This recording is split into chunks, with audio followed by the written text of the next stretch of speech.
Greetings, Phantomaniacs, and welcome to the newest spooky toy review here on the Needless Things YouTube channel. Today, we are taking a look at a classic, a retro toy from Jakks Pacific in the WWF, before they got the F out, Maximum Sweat collection, The Undertaker, the Lord of Darkness. This was a line of action figures that may seem a little strange, but if my memory serves correctly, they were introduced in the, I think it was June 1999 issue of Toy Fair magazine.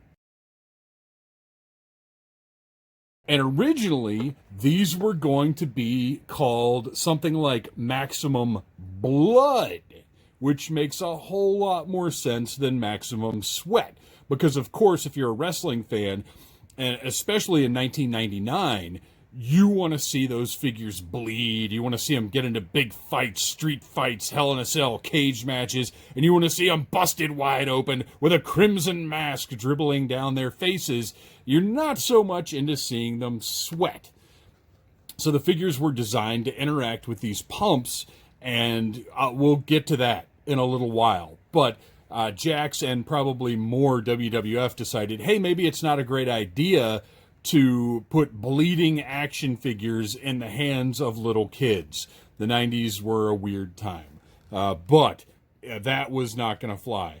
So instead, we got the Maximum Sweat line that lasted for longer than you would think, because they had these exaggerated sculpts. They're a little weird. They didn't interact with the figures at the time, which were the classic bone-crunching action figures that, I gotta say, looking at some of these on the back, they don't look as terrible as I remembered them looking. There are a few of these I wouldn't mind having, but I'm not going down that road. But you can see that this style of figure does not blend with this style of figure. It's a completely different line that kind of had to stand on its own.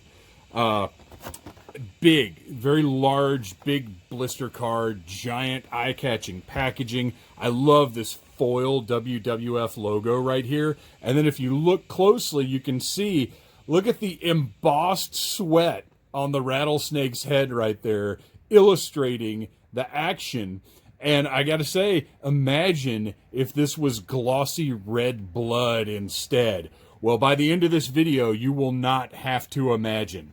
So this was something really cool that I wanted to do. I wanted to open up an Undertaker action figure for the Spooky Toy Reviews in October. And since the only current one is at Walmart and is exclusive, and who knows if I'll ever even see it, I thought it would be really cool to go back in time, get one of these guys, and make him bleed right here on the Needless Things YouTube channel. So before we do that, though, we got to open him up. You can see the instructions on the bottom here for how this whole process is going to work.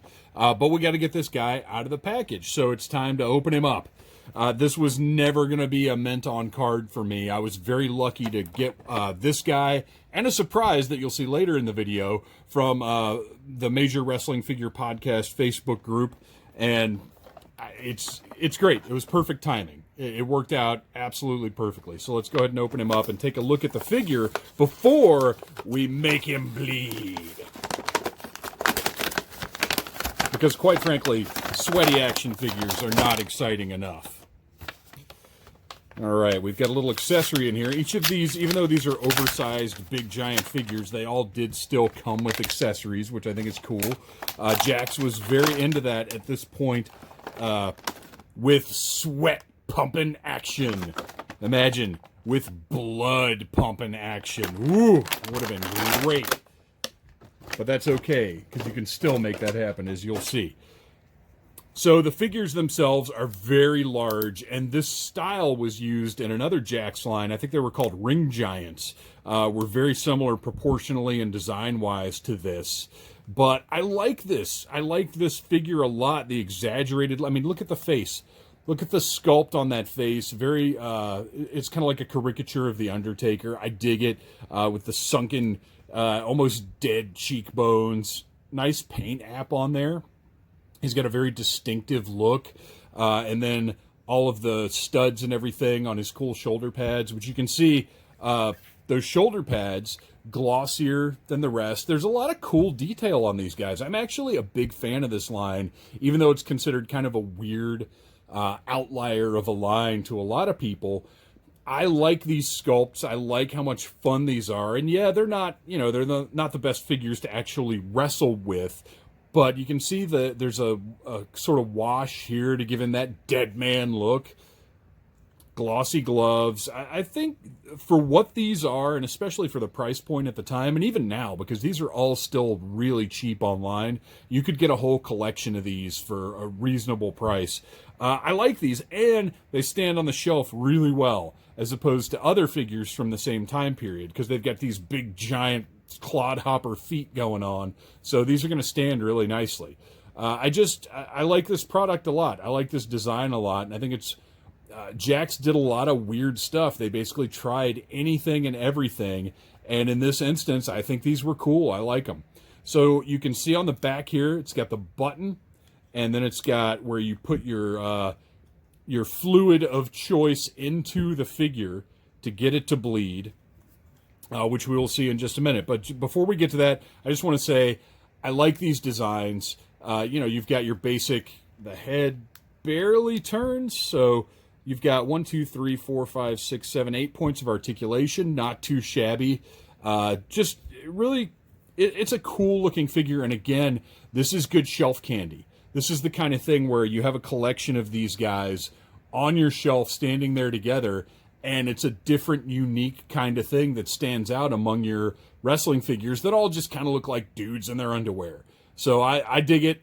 And if you'll give me just a second, we will come back and we will let him bleed. Viewers with sensitive stomachs, please turn off the video now or avert your eyes if you cannot handle the sight of blood. Now, I know the Gravediggers recommend 2 cups of blood, but I find 1 does me just fine. We have right here, official Federation sweat. But today, this is going to be official Federation blood. This is a simple eyedropper type mechanism with a much larger tank, of course. And I forgot to mention before, the accessory that comes with a big giant, for some reason, curved board, I guess just to look more interesting, that breaks in half. Pretty cool, not bad. It's really thick and sturdy, and oddly enough, has paint apps on it. It's a really well-made, bizarre, giant board. All right, now let's see how well we can carry this off. You'll notice I have a protective placemat, an evil placemat, to protect my normal toy opening surface, because I don't want to get blood all over the place and have it in future videos, which is also why I'm wearing, kids, I highly recommend you wear protective gloves if you're going to be making your action figures bleed, because I got more videos to shoot after this one and I can't have red stuff all over my hands. So let's take a look right there. This is where we put in the liquid, of course, meant to be sweat, but we're using blood. Let's see how well this sucks up our blood. Ooh, disgusting.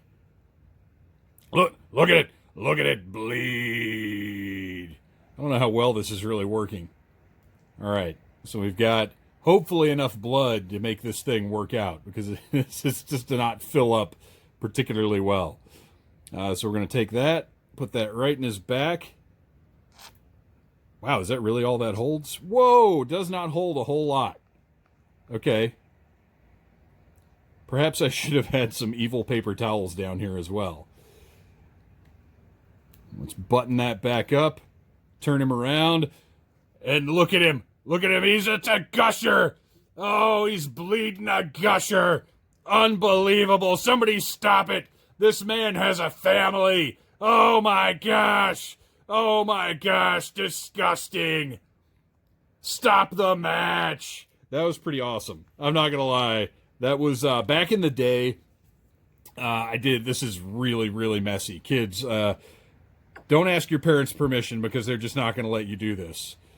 So it doesn't hold a whole lot. There we go.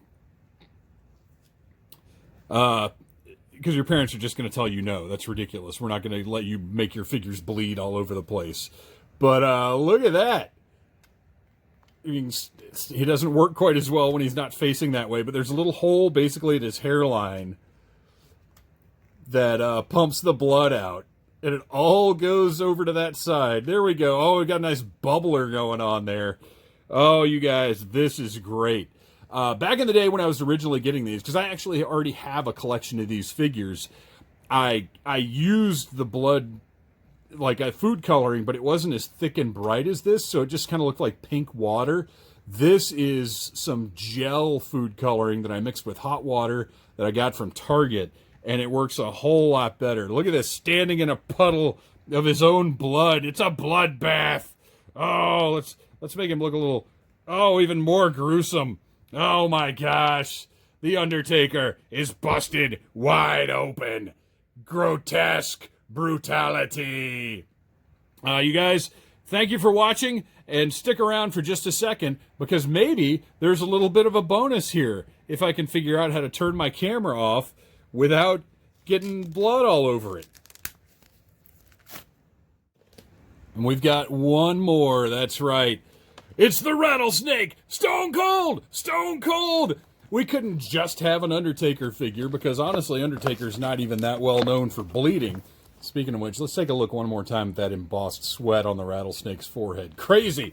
No, we need a Stone Cold Steve Austin to be busted wide open and spewing blood. Pardon the awkwardness of the opening here, because I don't want to knock this blood all over the place.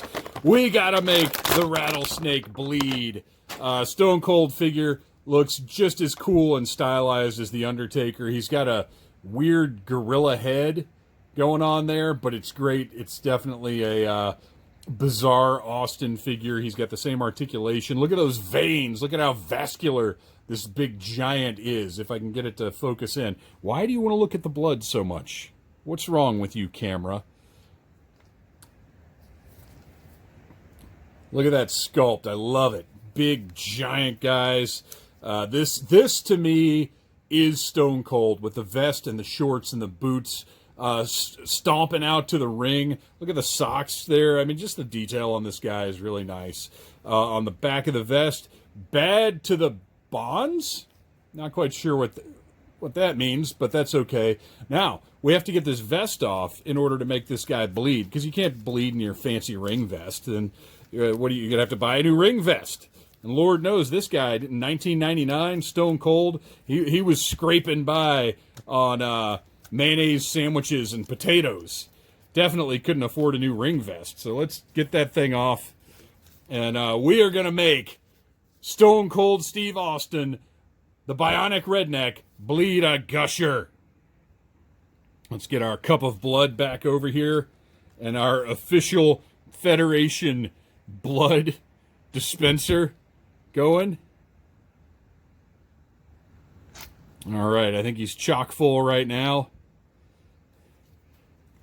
I don't know where it's going to come out of him, because he doesn't have any holes in his head like Taker had. That's interesting. Let's see. Let's grab our bloody Undertaker and give him this big sledgehammer. Not his signature weapon, but let's see what happens. Oh, Taker with the sledgehammer. Oh, Stone Cold's bleeding out of his neck. Grotesque. Oh, no. He's gonna die. Not as impressive as Undertaker. Just bleeding right out of the neck there. Holy cow. That's different. Gore. I warned you guys. I warned you this was going to be a rough one. You guys, thanks for watching. This was ridiculous and it was fun. Please like, subscribe, share the Needless Things YouTube channel.